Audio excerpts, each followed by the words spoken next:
건물을 이렇게 하나 지으면 바로 들어가서 그 건물을 사용하는 것이 아니라 그 전에 거치는 것이 하나 있습니다. 이게 뭐지요? 설계에 따라서 혹은 법규에 맞게 그 건물이 잘 지어졌는지를 검사받는 것입니다. 이런 검사를 두고 우리는 흔히 준공검사라 이렇게 말합니다. 그러니까 준공검사는 건물이 완성된 후에 설계를 따라 잘 만들어졌는지를 실시하는 그런 검사입니다. 제가 기억하기로는 우리 이 교회당도, 이 주님사랑교회당도 입당하기 전에 아마 준공검사를 피라고 입당한 것으로 제가 그렇게 기억하고 있습니다. 왜 이런 말씀을 드리냐면 오늘 본문이 이와 비슷합니다. 드디어 25장부터 시작되었던 성막에 관한 규례 속에서 성막이 드디어 다 완공됐고 다 지어졌습니다. 지성소 안에 들어갈 언약궤와 속죄소가 만들어졌습니다.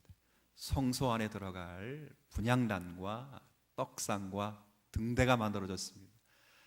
성전 안뜰에 있는 물두멍과 번제단이 만들어졌습니다.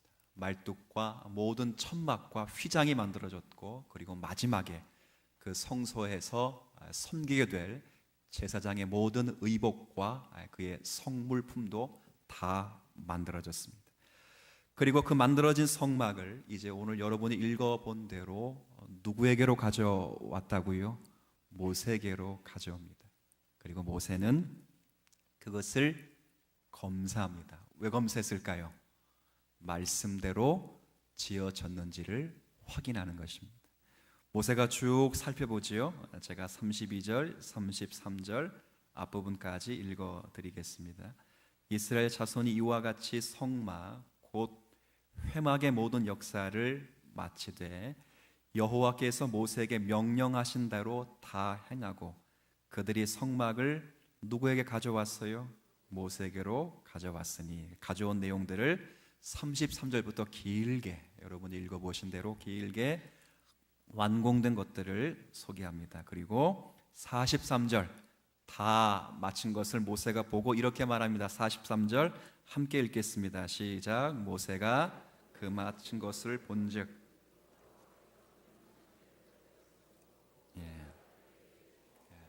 모세가 만든 것을 다 본즉 여호와의 명령대로 되었더라. 끝입니다. 여호와의 명령대로 되었다. 합격.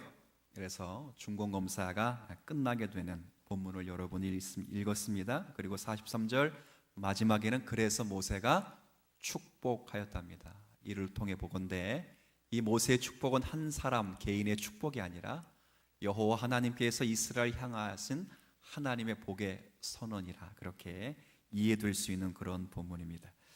자, 오늘 본문은 여기까지입니다. 내용 자체가 어렵지 않고 조금 발음하기 어렵고 생소한 성막의 기구들이 있어서 좀 혼동스럽지만 여하튼 확실한 건 성막을 다 만들어서 누구에게 가져왔다고요? 모세는 그걸 확인해 보니까 여호와의 명령대로 됐다. 그래서 백성들을 그 축복이 누구의 축복이라고요? 여호와 하나님의 복의 선언이었다. 이게 본문의 내용입니다. 여러분, 오늘 본문이 우리에게 주는 의미가 과연 무엇일까 고민하지 않을 수 없는 그런 말씀이 됩니다.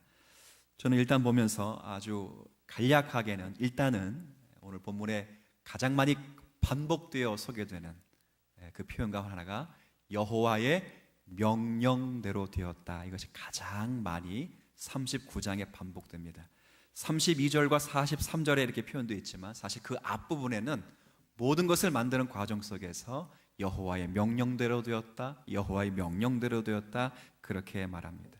성막은 모세의 뜻대로 된 것이 아닙니다. 성막은 하나님께서 특별하여 지명하여 불렀던 부살렐과 오홀리바의 합의 설계도대로 된 것도 아닙니다. 성막은 오직 하나님의 뜻대로 된 것입니다.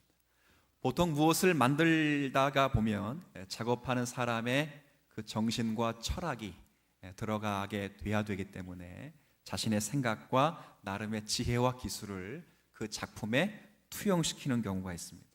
하지만 오늘 성막을 만드는 이 모든 과정에서는 결국 하나님께서 말씀하신 대로 모든 것을 만들었다. 그리고 백성들은 철저하게 순종했다. 이렇게 말합니다.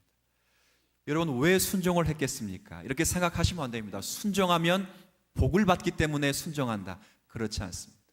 오늘 본문에 모세의 축복은 하나님의 축복의 선언이라 말씀하기 때문에 이 순종은 결국 하나님의 뜻과 하나님의 의지가 시연되어야 되고 구현되어야 되기 때문에 순종을 하는 것입니다. 성막을 통해서 나타내시고자 하신 하나님의 거룩하심, 그리고 하나님의 의지와 소원이 만드시고 세우시는 하나님의 뜻이 이루어져야 하기 때문에 백성들은 철저하게 뭐 했다고요? 순종했다고. 그렇게 되는 것입니다. 순종은 하나님의 뜻과 은혜를 고백하는 최상의 행위가 됨을 믿으시길 바랍니다. 순종은 하나님의 뜻과 은혜를 고백하는 최상의 행위입니다. 그렇다고 좌절하지 마십시오. 하나님의 철저하게 순종하면 연약한 인생을 위해서 하나님은 뭘 하신다고? 또 축복을 하십니다. 교회가 할 일, 성도가 살아가야 할 일, 가장 중요한 것은 여호와의 명령을 따라, 말씀을 따라 살아가는 것. 이것이 교회의 성공이고 성도들이 살아가야 될 중요한 지침이 되겠다라는 것들을 39장의 문맥 속에서 우리에게 권고하고 있습니다. 그런데 오늘 제가 여러분에게 좀 소개하고 생각하려는 것은 명령대로 만든 그 성막을 모세에게로 가져왔다는 것입니다. 그리고 모세가 그것을 유심히 검증하고 검사하고 그렇게 살펴보았다. 그렇게 되어 있습니다. 이 검사는 하나님의 말씀대로 지어졌는지에 대한 확인을 하는 것이고, 결국 이 성막이 하나님의 뜻을 선포하고 있다라는 것을 선언하는 차원에서 그렇게 모세가 살펴봅니다. 저는 이런 일련의 과정을 묵상하면서 이런 생각을 지난 주 중에 한 주간 동안 했습니다. 그래, 맞다. 우리라고 하는 실체, 우리가 성막을 중보할 때 저와 여러분 이제 그리스도 예수 안에서 성전이 되었다, 이렇게 말했습니다.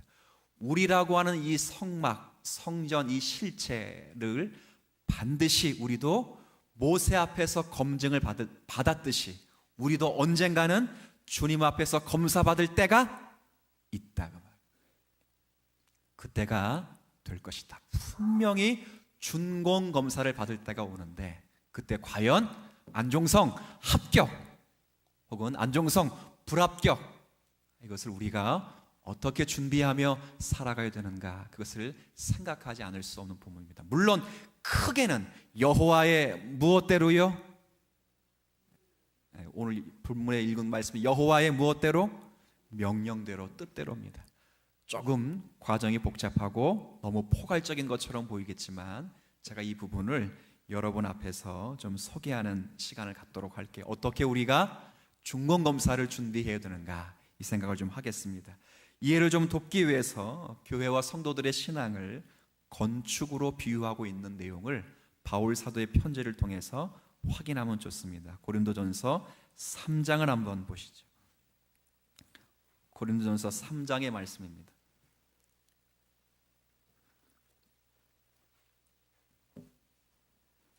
신약 성경은 265쪽입니다.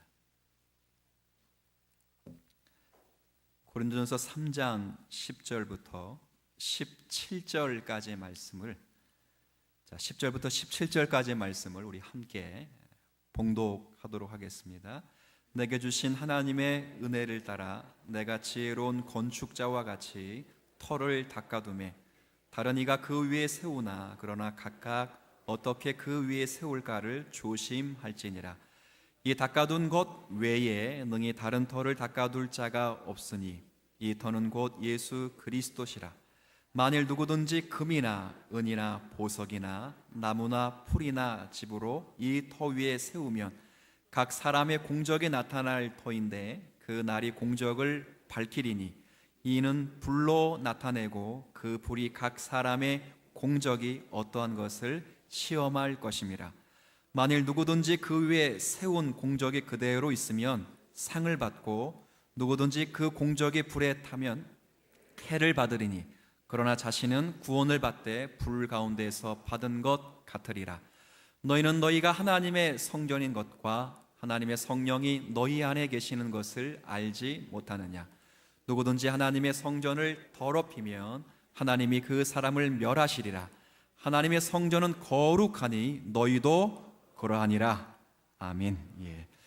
자, 분명히 오늘 읽은 10절부터 17절까지는 건축 이야기를 합니다. 어떤 건축이냐면 성전 건축입니다. 여러분이 읽었던 16절의 말씀처럼 너희가 하나님의 성전인 것과 너희 안에 하나님의 성령이 거하시는 줄을 알지 못하느냐. 그래서 이 건축은 그냥 건축이 아니라 성전 건축에 관한 내용입니다.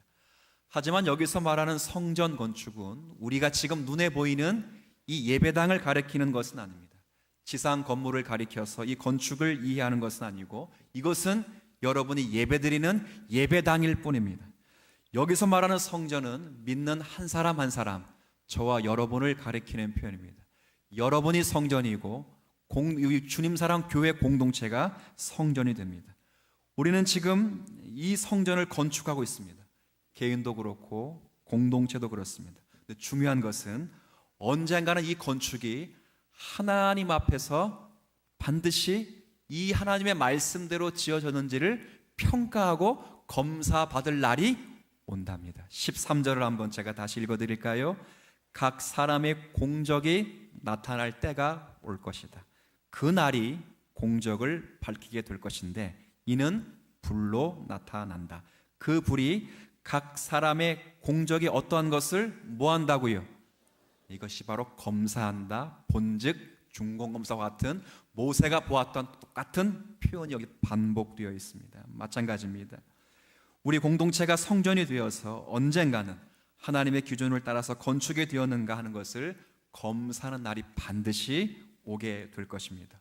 어떻게 우리가 이 검사 앞에 바르게 합격이라는 판정을 받을 수 있을까? 오늘 제가 이 본문을 통해서 두 가지 지침을 여러분에게 드릴 것인데 이 두 가지 지침을 잘 생각하고 날마다 기도와 말씀으로 여러분 자신의 내면을 확인하시면서 기준 삼아갈 수 있게 되기를 소원하면서 말씀을 드리겠습니다. 어떻게 하면 합격 판정을 받을 수 있는가? 그럴 때는 기초가 굉장히 중요합니다. 여러분이 예배당을 한번 생각해 보십시오. 예배당을 세우기 전에 가장 중요한 작업이 무슨 작업이겠어요? 땅을 견고하게 하는 것입니다. 터가 가장 중요합니다. 모든 건축에 가장 중요한 것은 터입니다. 바울이 가장 첫 번째 기준을 터에 관한 기준으로 세웁니다. 우리의 신앙의 실체, 성전이라고 하는 우리라는 실체가 예수님이 재림하실 때 과연 무엇에 터를 두고 있는가, 어떤 터 위에 기초하고 있는가, 그것에 따라서 합격, 불합격으로 나누게 된다 이렇게 말합니다. 근데 그 터를 11절에 이렇게 바울이 소개합니다. 제가 좀 읽도록 할게요. 이 닦아둔 곳 외에, 이 말은 이 닦아둔 것 빼고 없애고 이것이 아니라 닦아둔 것 곁에 그러니까 닦아둔 것이 있어요. 그리고 그 곁에, 자, 그 다음 능히 다른 터를 닦아둘 자가 없으니, 함께 했습니다. 그 다음 이 터는 곧 예수 그리스도시다. 아멘. 우리의 신앙의 실체와 성전이라고 하는 우리의 실체의 터는 예수 그리스도의 위에 기초해야 되는 줄로 믿습니다. 근데 잘 보세요. 이것을 예수를 믿으라는 말이 아닙니다. 왜냐하면 이 닦아둔 터, 아까 11절 앞부분에 이 닦아둔 터 뭐라고 되어 있어요? 외에입니다. 이 닦아둔 터 곁입니다. 그러니까 이 말은 닦아둔 터를 무너뜨렸다는 것이 아닙니다. 그들이 예수를 믿고 있습니다. 그리스도를 신하고 있습니다. 지금 이 편지는 누구에게 쓰는 편지냐면 고린도 교회에게 쓴 편지입니다. 우리에게 쓰는 편지입니다. 그러니까 이 표현은 예수를 믿어라, 안 믿어라 이 말이 아닙니다. 이 표현은 다른 의미입니다. 이 말은 어떤 의미냐면 우리라고 하는 실체가, 나라고 하는 실체가 예수 그리스도 한 분으로 존재되고 성립되어야 된다, 그렇게 말을 하는 것입니다. 나라고 하는 신앙의 자리가, 저와 여러분이 하고 있는 신앙의 실체가, 그리고 우리라는 실체와 우리의 신앙의 전부가 한 개인의 도덕성이나 유용성으로 존재될 수는 없습니다. 여러분의 감정이나 혹은 어떤 능력으로 되는 것이 결코 아닙니다. 우리 모든 주님 사랑교회에 있는 모든 개개인의 실체가 예수 그리스도로 존귀하게, 그리고 그분으로 만족하고 그분의 인격으로 드러나는 역사가 있게 되기를 주의 이름으로 소원합니다. 제가 좋아하는 목회자가 한 분 계십니다. 박윤선 박사님이 계십니다. 이미 오래전에 소천하시고 한국교회를 초기 시대에 굉장히 든든하게 세우신 분입니다. 그분의 주석을 읽으면 군더더기가 없습니다. 하나님 말씀을 잘 이해시키기 위하여 많은 후학들을 위해 수고하신 분입니다. 제가 그분의 책을 읽으면서 한번 약간 웃음을 띈 적이 있습니다. 이분이 이런 비유까지 드는구나. 그게 실제 그런 일이 일어났다는 것은 아닙니다. 어떤 비유를 들었냐면, 우리가 나중에 천국을 가게 되면, 저와 여러분이 천국을 가요. 천국을 가면 하나님이 우리를 검증하는 것은 딱 하나랍니다. 뭘 검증하시냐면, 여러분이 교회에서 뭘 했고 얼마나 헌금을 많이 드렸고 교회를 몇 개 세웠는가, 이거 물어보지 않고 어디까지나 비웁니다.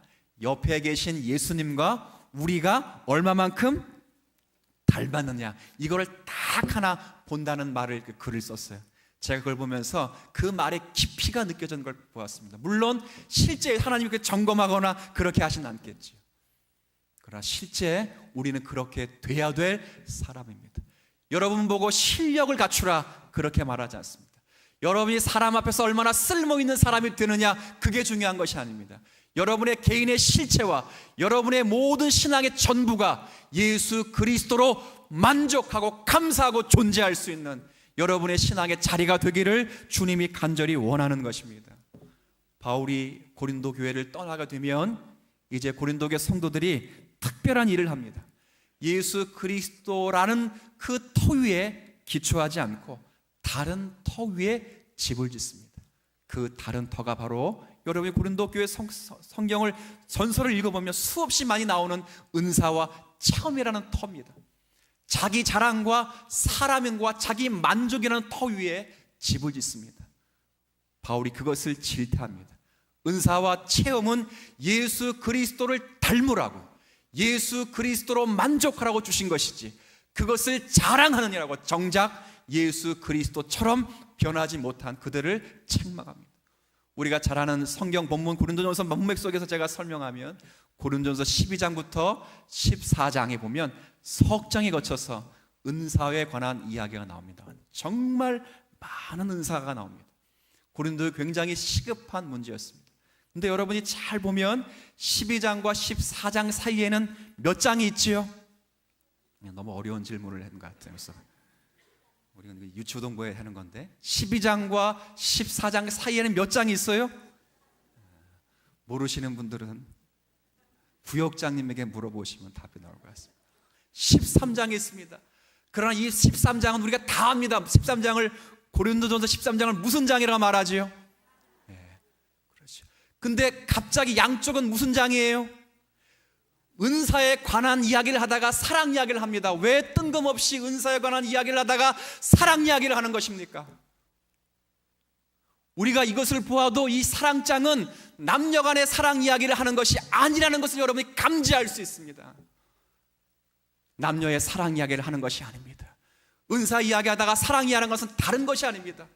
고린도 교회 성도들이 은사가 참 많았습니다. 거의 대부분의 성도가 방언을 합니다. 많은 성도들이 예언을 합니다. 많은 성도들이 산을 옮길 만한 믿음과 능력이 있습니다. 몸을 불사르는 구제와 섬김이 있습니다. 근데 모든 은사, 그 많은 은사들이 아무런 유익이 되지 못합니다. 뭐가 안 된다고요? 유익이 안 돼, 유익이에요. 물어보면 답을 할 수 있습니다. 뭐가 없기 때문에? 그렇죠. 사랑이 없기 때문에 유익이 안 됩니다. 일이 안 된다는 것이 아닙니다. 성과가 없다는 것이 아닙니다. 물어볼까요? 사랑이 없어도 방언할 수 있어요, 없어요? 사랑이 없어도 예언할 수 있어요, 없어요? 예언은 설교입니다. 제가 제일 무서운 게 사랑이 없어도 설교가 나온다는 게 제일 무섭습니다. 다 할 수 있습니다. 사랑이 없어도 구제할 수 있습니다. 사랑이 없어도 전도할 수 있습니다. 사랑이 없어도 헌신할 수 있고 선교할 수 있습니다. 그러나 사랑이 없으면 뭐가 없다고요? 유익이 없습니다. 유익. 누구에게 유익이 없다고요? 누구에게? 그렇죠. 13장을 잘 읽어보십시오. 남이 아닙니다. 내게 유익이 없다. 내게 없다. 내게 없다. 내게 없다. 일이 안 된다. 성과가 없다가 아닙니다. 사랑이 없으면 아무 유익이 내게 없다는 것이 무슨 말입니까? 은사와 체험을 주신 것은, 능력과 권세를 주신 것은 사랑의 근본 되시는 하나님과 예수 그리스도를 닮으라고 주신 것인데, 그 은사와 체험을 자기 자랑과 자기 명예로 삼는 동안에 그리스도 예수를 닮지 못하는 그 교회를 지금 바울이 책망하는 것입니다.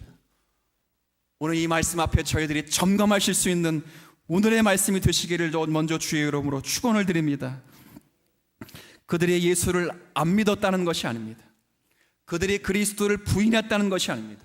다만 예수 그리스도는 명분에 불구하고 실상 그 옆에 자기 야망과 자기 욕심을 기초로 해서 하나님이 의도하신 설교와는 전혀 다른 토유의 집을 짓고 있는 것에 대한 바울의 간섭하심이요, 그리고 바울의 책망인 것입니다.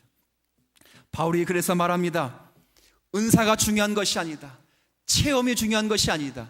능력이 중요한 것이 아니다. 성과가 중요한 것이 아니다. 너희가 중요한 것입니다. 너희가 사람 앞에서 얼마나 쓸모있는 사람인가, 그게 중요한 것이 아니다. 너희 자체가 중요하다. 너희가 예수로 남아야 한다. 너희 자신이 성령이 와서 거하시는 성전이 되어야 된다. 예수가 우리를 위해 궁극적으로 죽으신 목적 자체가 우리 자신이 되어야 한다. 우리의 실체 속에서 예수의 죽으심이 꽃이 피어야 된다. 그렇게 말합니다. 하나의 감정이 되어서는 안 된다. 하나의 능력이 되어서는 안 된다. 나라는 실체가 예수를 내어줄 만큼 하나님의 기뻐하심과 하나님의 영광스러움과 그 완성이 되는 것을 목적하고 있다는 것을 깨달아야 된다. 그렇게 말을 하는 것입니다. 저와 여러분은 예수로 이 자리에 서 있습니다. 서 있는 자체가 존귀한 것입니다. 우리가 서 있는 곳에 예수 그리스도가 함께 계십니다. 그리고 예수 그리스도가 함께 계시기 때문에 그리스도 예수가 우리를 통하여 충만히 드러납니다. 그리고 그렇게 의도되며 그렇게 실제화되도록 우리를 주님이 부르셨습니다. 그래서 바울이 이렇게 강조합니다. 다시 16절. 자, 16절 말씀을 한번 여러분들이 큰 소리로 한번 읽어주시죠. 시작.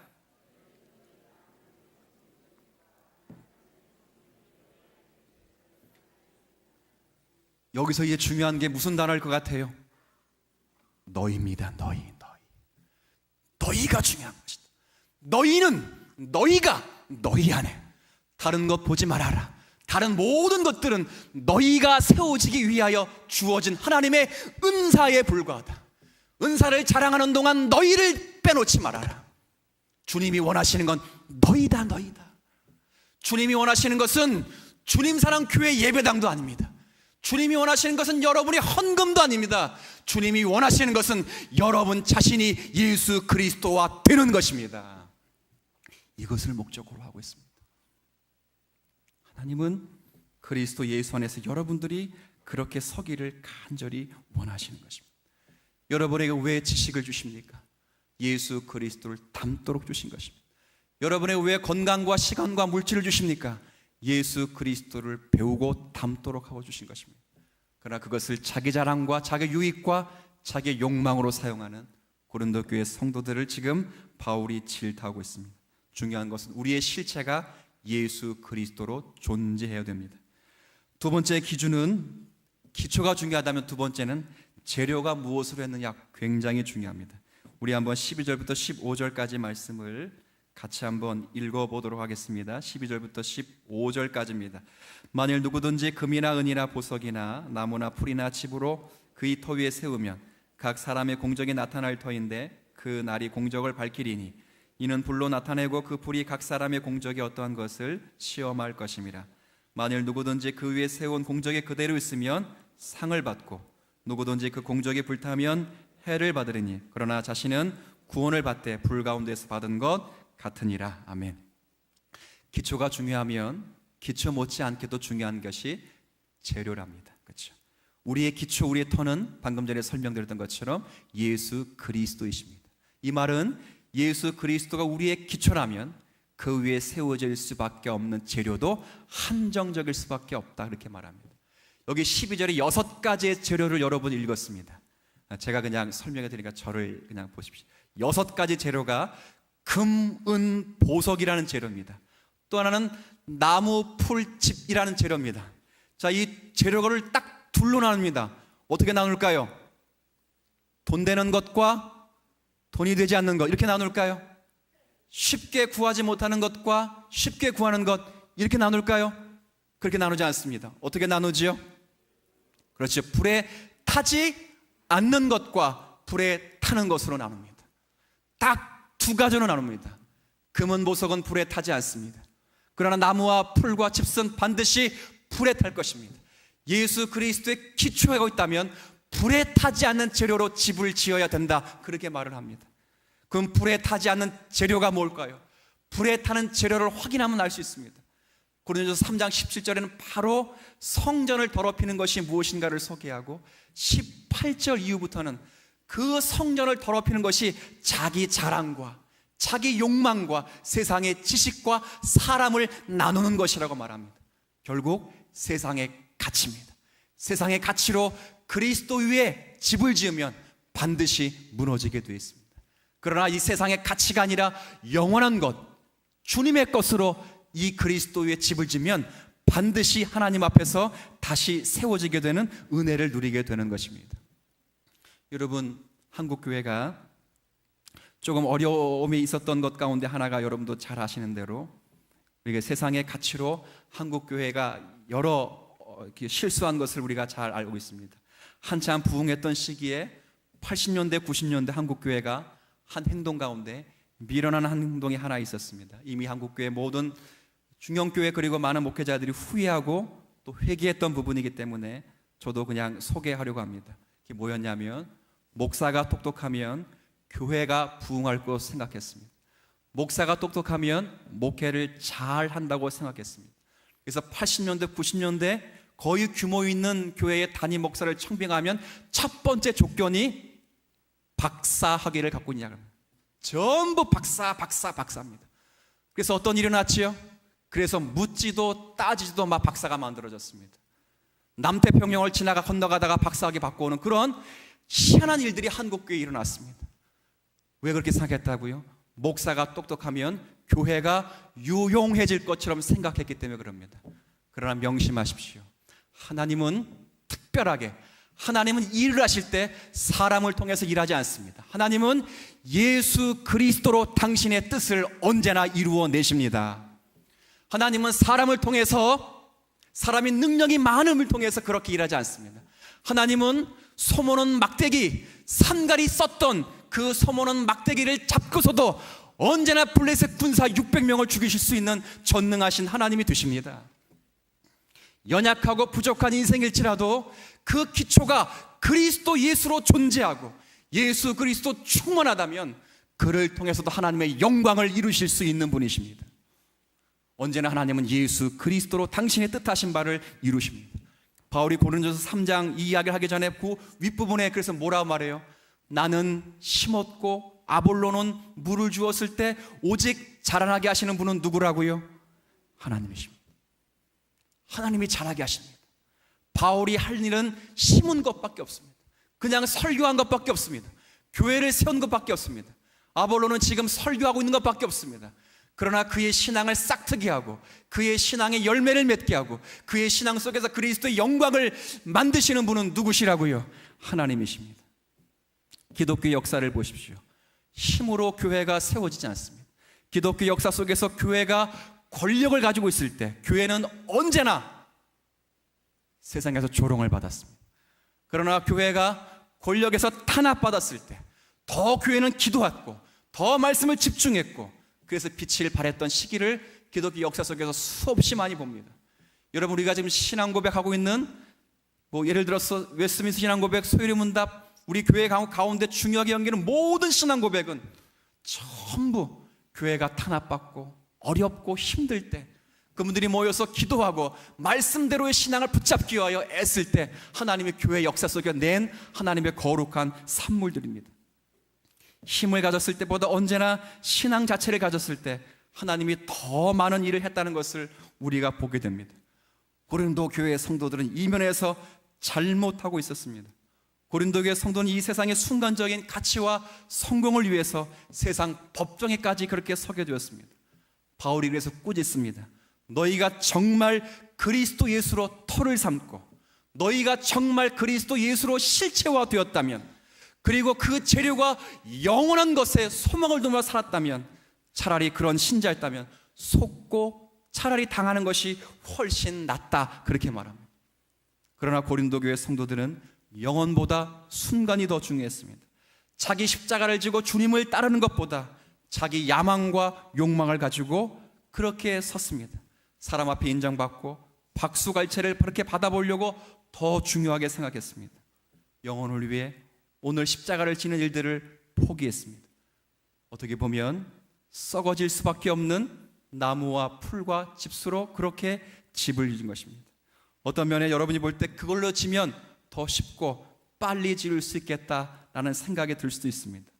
그리고 설계도대로 금과 은과 보석 그리고 영원한 영광을 위하여 영원한 것을 가지고 집을 짓는다면 그 사람들이 융통성 없고 더디 짓는 것 같고 어리석은 것처럼 보일지 모릅니다. 그러나 중공검사가 때가 되면 누가 어리석은 자인지 누가 지혜로운 사람인가가 분명히 드러날 것입니다. 지금은 잘 모르죠. 그러나 명명백백 드러날 때가 있습니다.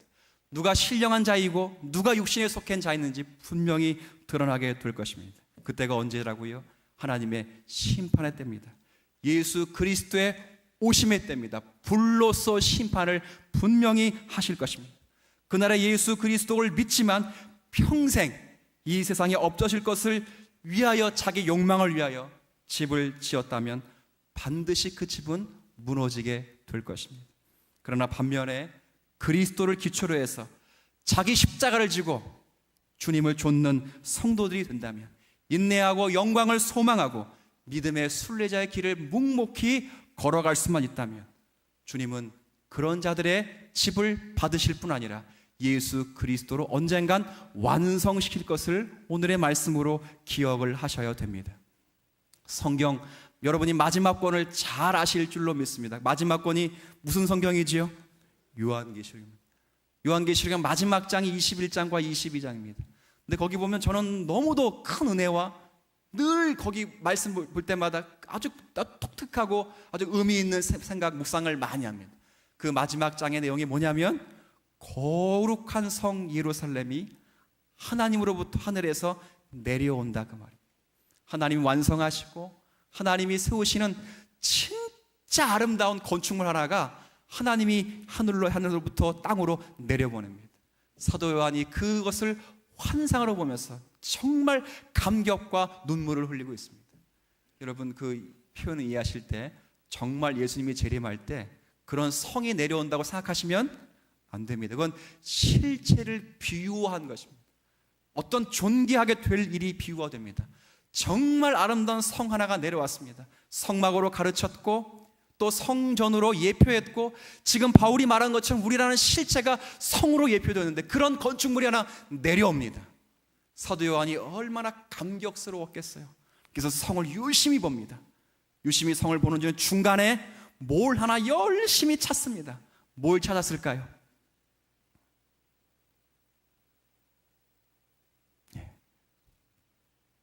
뭘 찾았을 것 같아요?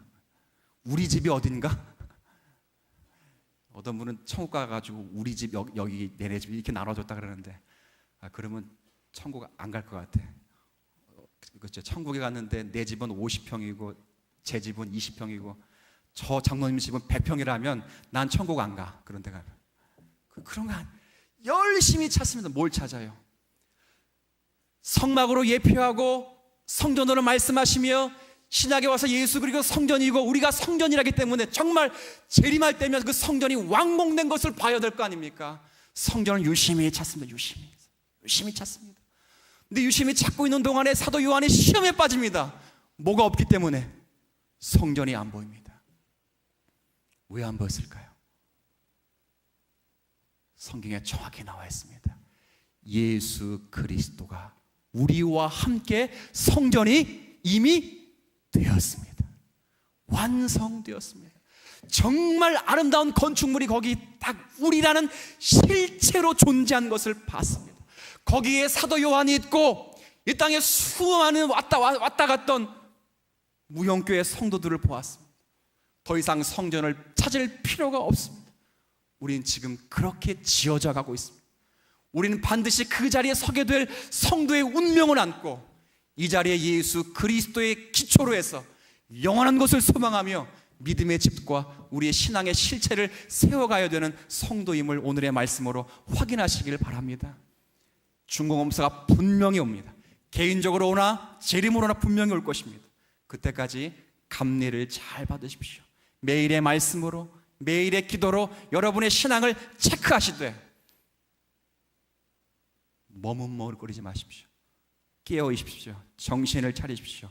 불언듯 잠자듯이 여러분이 맷돌을 갈 때, 여러분이 출근할 때 주님이 검사로 오실 줄로 믿고 그 앞에 신앙의 승리가 있기를 주의 이름으로 축원을 드립니다.